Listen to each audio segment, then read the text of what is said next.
and there is a highlight reel of the event on YouTube. Chapter 4. Lockdowns and Mass Psychosis. In March of 2020, just 5 months after the Event 201 seminar, the world was mysteriously now in the midst of a real coronavirus outbreak, not a fictional one that had been planned for just months earlier under the Gates Foundation. The WF and Johns Hopkins. Many governments across the world, almost in lockstep, decided to take a lockdown approach. 2 weeks to flatten the curve, they said, which at the time seemed perfectly reasonable. However, some odd actions were already not making sense. Flights from potential origin countries were still landing and taking off, and elderly patients were being stuffed into long-term care facilities with other sick individuals, which led to the majority of the deaths involved in the pandemic. The elderly are always at a higher risk of serious illness from viruses than a healthy young individual, so what came next was mind-blowing. In places like New York, the elderly were being locked inside their rooms like animals, and under the rule of now disgraced Andrew Cuomo, nursing homes were forced to take in sick elderly who already had COVID-19. It didn't take a genius to prophesize how this would work out. It was basically a mass murder of the elderly for political gain, which at one point made New York the COVID-19 hotspot in all of North America, and this wasn't just happening in New York. The overwhelming deaths associated with COVID-19 were the elderly. Even more alarming is that in Canada, Justin Trudeau didn't even bother to close the open border between upstate New York, which was now the COVID-19 hotspot in all of North America. So we had a steady flow of refugees flooding into Canada from the COVID-19 hotspot, and apparently this didn't ring any alarm bells as a bad idea to the Canadian government until many months later. According to Johns Hopkins University, both the lockdowns and masks had a minuscule effect on the spread of COVID-19 in a report they released in 2022. So the question we have to ask ourselves is, what did the lockdowns do? We know lockdowns killed many small businesses and ruined many people's lives financially and psychologically. In Canada, after 2 years of lockdowns on and off, it was estimated that 1 out of every 4 young people had considered self-harm since the lockdown started. What most people didn't know is that prolonged lockdowns and heightened levels of free-flowing anxiety have another effect on large groups of people, a known scientific condition called mass psychosis.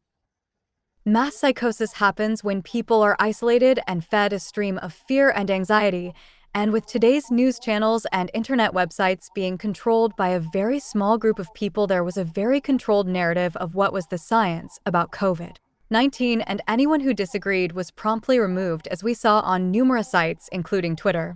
Just as an example, on Twitter 2 years ago, if you said that COVID-19 came from a lab in Wuhan, you would be permanently banned. Now it is an accepted fact and just common sense. So what happens when people are isolated and scared and fed a single narrative that cannot be challenged is it has an effect on them mentally, and they don't even know it. They will believe a known lie if it means that the anxiety levels may be reduced, so they take on an almost zombie-like state where facts don't matter, and they can be led to do things and follow orders that they otherwise would never be capable of. 2 examples of mass psychosis from history are the Salem witch trials and in Germany during the 1940s. Look how close we were to having the vaccinated wanting to send the filthy unvaccinated away to the camps. We were right on the brink of that, and in fact in some countries there were quarantine camps. So the final phase of mass psychosis is to offer the victim a way to solve this problem from someone in a position of power. Now, after a year of lockdowns, we were being offered the solution from the people in power, government officials, and medical community, which was of course the vaccine.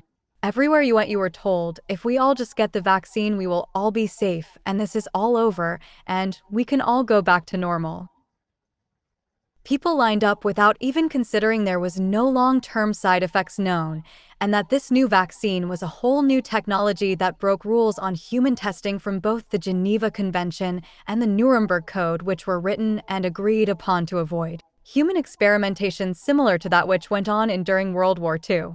It started with 1 dose, then 2 doses, then it fades, so you may need a booster, to some countries now being on their 4th shots like in Israel. Many people were coerced to take the shots to keep their jobs. Many knew they wouldn't be able to travel or go to the gym, but the majority lined up thinking they were doing the right thing, and also, as we know with mass psychosis, this was the final step to end their free-flowing anxiety. It was being offered as a solution from people in a position of power. In today's age of being able to segment society and feed people a controlled narrative using the social media sites, the lockdowns were more effective in producing mass psychosis than maybe any time in history. You had people alone in their homes, unable to communicate with family that may have different opinions, and if their uncle or a friend made a post on Facebook that maybe these new vaccines weren't a great idea, the post would be taken down for breaking rules on misinformation regarding COVID-19. So even if you were lucky enough to have someone try to warn you, the post would likely be blocked, shadow banned, or taken down, so you would be left with all of the opinions of news sites and fact checkers, and sadly many of these were actually sponsored by the drug companies themselves. The ability to inject intermittent fear while people were locked down with new variants and raising and reducing fear while opening up society, then closing back down. It was the perfect storm for a large-scale mass psychosis.